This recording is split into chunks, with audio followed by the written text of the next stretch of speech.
What is a dirty little secret about an industry that you have worked in, that people outside the industry really should know? They put little weights in lipsticks to make them feel more expensive so they can charge more. Same for Beats headphones. Same for winning fishing tournaments. We got weights in fish.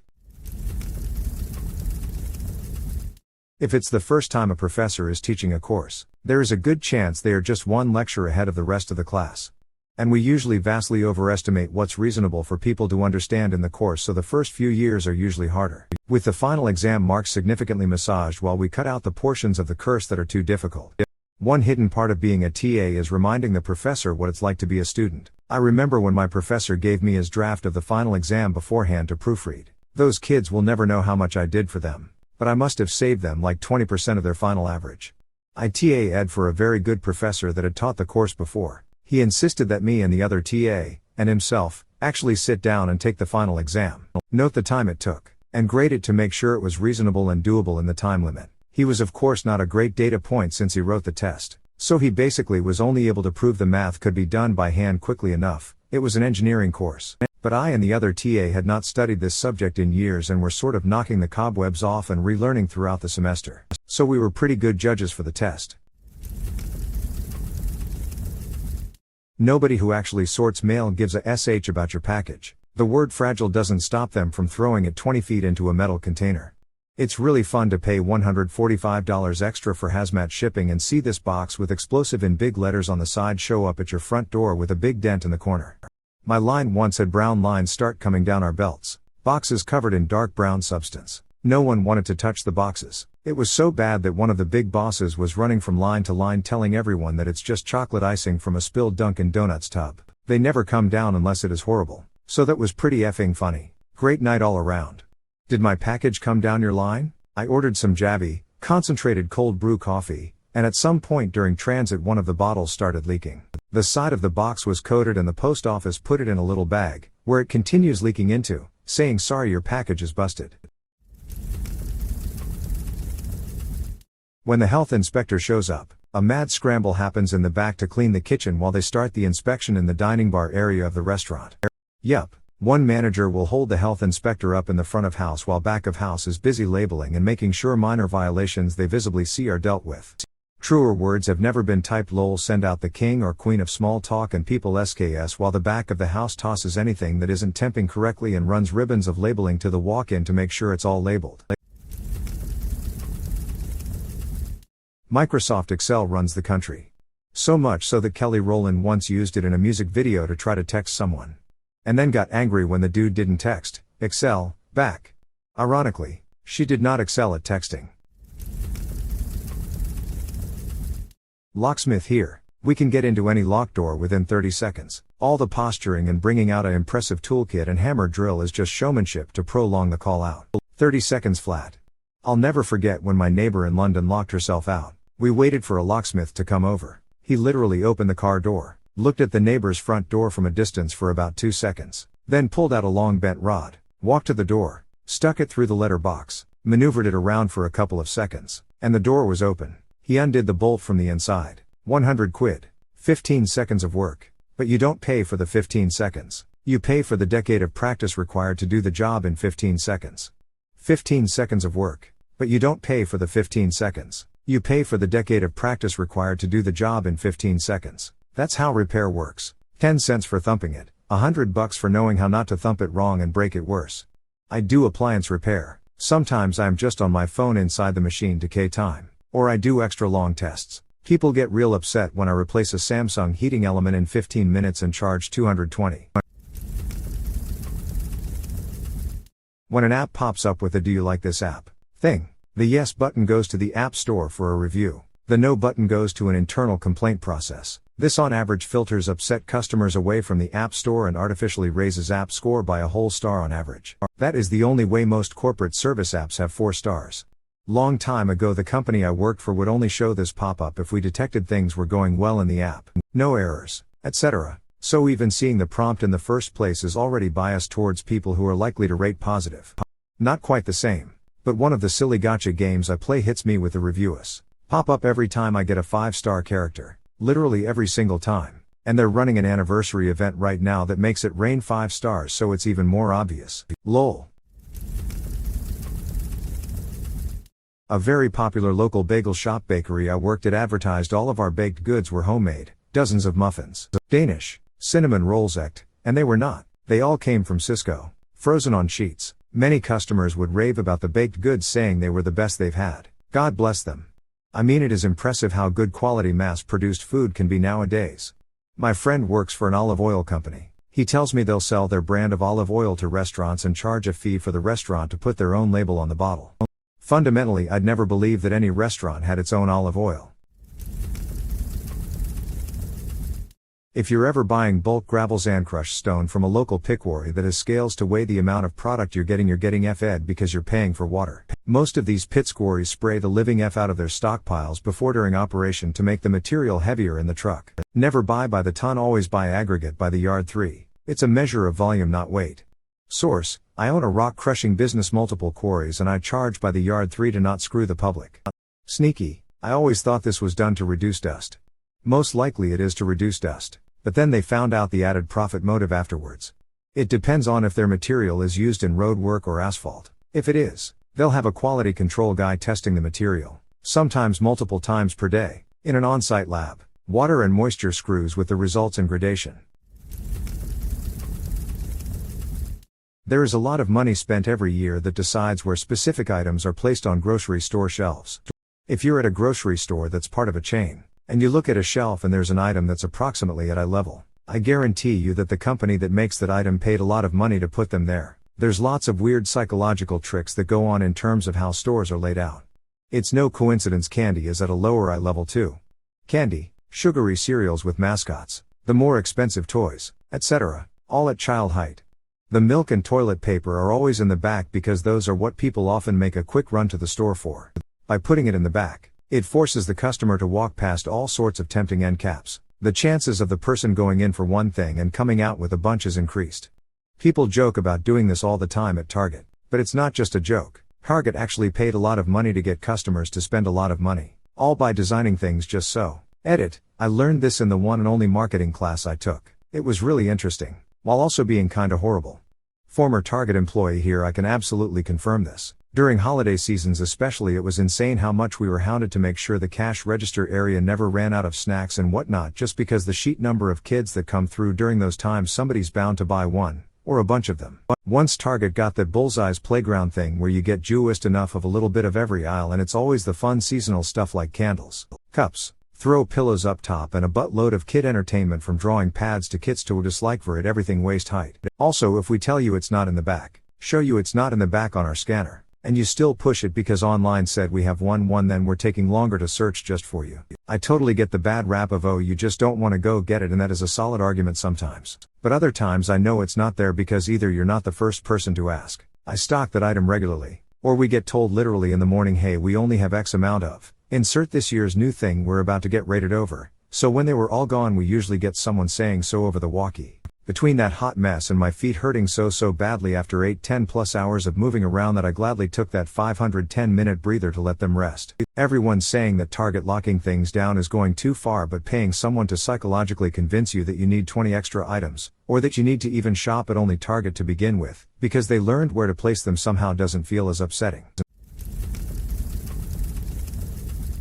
You have to know your way around healthcare to get good healthcare. Edit: I had no idea this would get attention, but I'm so glad it did. Here's a summary of some tips. Thank you to many of the PPL in this thread for their own experiences and tips too.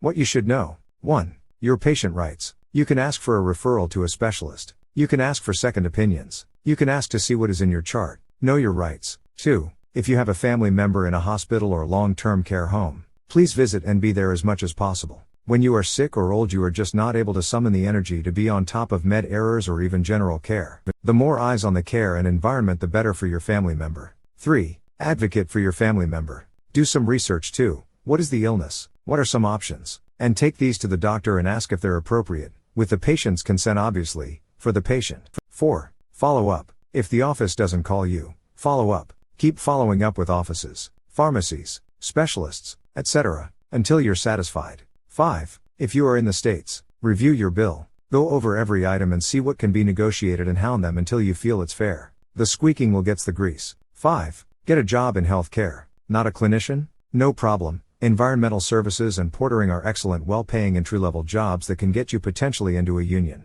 You will learn hospital and healthcare really fast.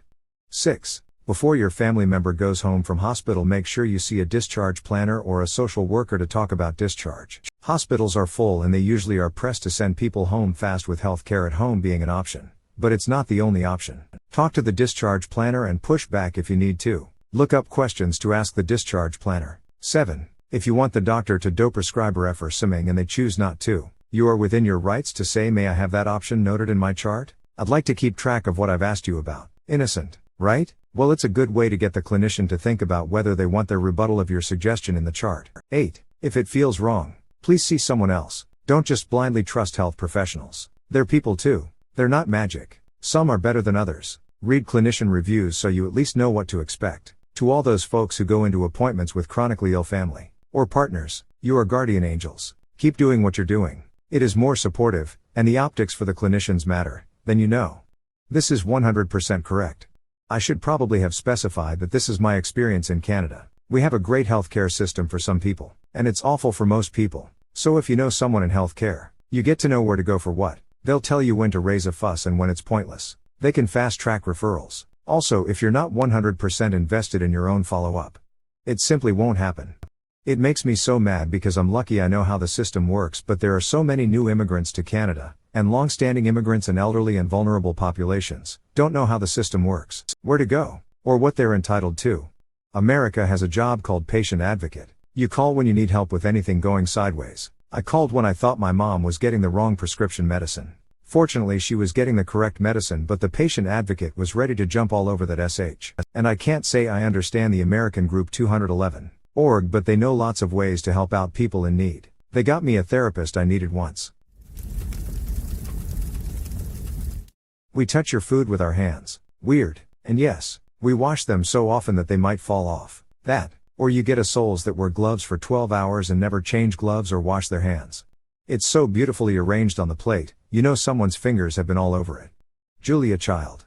I read this in her voice and heard it in black and white. Whoa. I wouldn't say it's mostly a secret, but agency staffing firms churn and burn college graduates who are basically thrown in the wild. The recruiter you worked with may be gone in 6 months, and that's why a lot of ghosting happens. Yeah, recruitment and headhunting are not altruist professions. They're not social workers looking out for clients' best interests. Story time. I got a high-paying job via a headhunter. After 3 months at the new place, I realized I disliked it, and I quit. 3 days later, I got a call from the headhunter, and he was irate, yelling at me over the phone at the top of his lungs. He called me every name in the book, and went hoarse from yelling. Turns out, he gets paid a commission for placing me at that job only if I stay at least 90 days. I just happened to quit on the 89th day coincidentally, so he lost out on a good chunk of money thanks to that. Connecting commissions to hires is something I disliked about agency life. Did it for 2 years and just couldn't stand how we low-balled people to make the best spread, especially with former military who transitioned to civilian life. These veterans more times than not do not know that they can be getting a lot more on the open market with their experience and clearance. Transitioning to corporate recruiting was one of the best decisions in my life, especially mentally. If your business uses an inventory company, your numbers will not be correct. When I worked retail, we used to hire temps from Ergies to help us. We had to stop because they were so incompetent that they actually made the job take longer than if we did it ourselves. I can believe it. The things we were taught were laughable if you weren't the one depending on an honest and accurate count. I can't tell you how many times I was yelled at for wanting to do the job properly. You know, it's a setup for failure when you get paid for how fast you count, not for accuracy. Worked for a large conglomerate of high-end brands. Briefly, that used Ergies for inventory management at the retail level. I got hired on as a product inventory manager to redo work their entire system on the retail end for dozens of stores alongside HQIC. After months of poring over the last year of logs and tracking down discrepancies, we finally managed to get everything audited and zeroed. Shrink scores across the circuit fell from 10% plus to 46%. Needless to say, they dumped Ergies in favor of in-house management. Ex-farmer here. Specifically, I worked at a biocertified one. Since there were no pesticides or herbicides used, every snail, every bug, every mouse had to be killed manually or by having a lot of their natural predators around. Cats. The reason? Nobody buys tomatoes, or anything else with snail bites on them.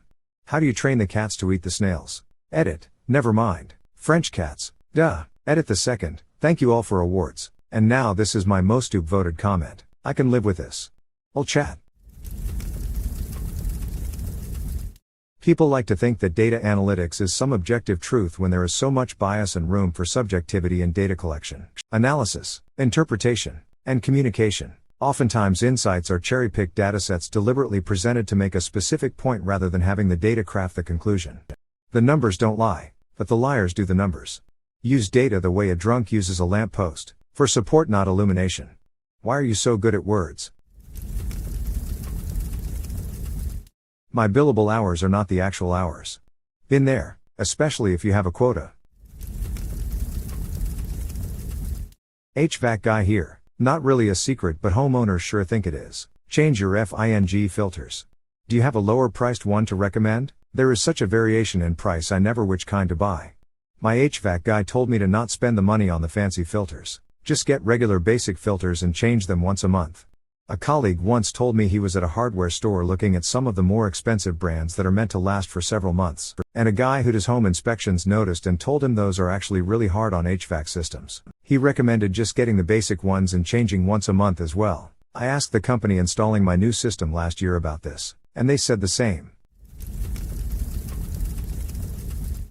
Bed bugs are actually incredibly common in hotels. It's just that nicer hotels generally have better means of treating them. Like an exclusive bed bug spa? We had this crazy machine that we used on one room at a time that would heat the entire room up to 140 F. Bed bugs die from overheating very easily. So yes, my hotel had an exclusive bed bug spa, the sauna of no return. I actually find it comforting that this is a thing.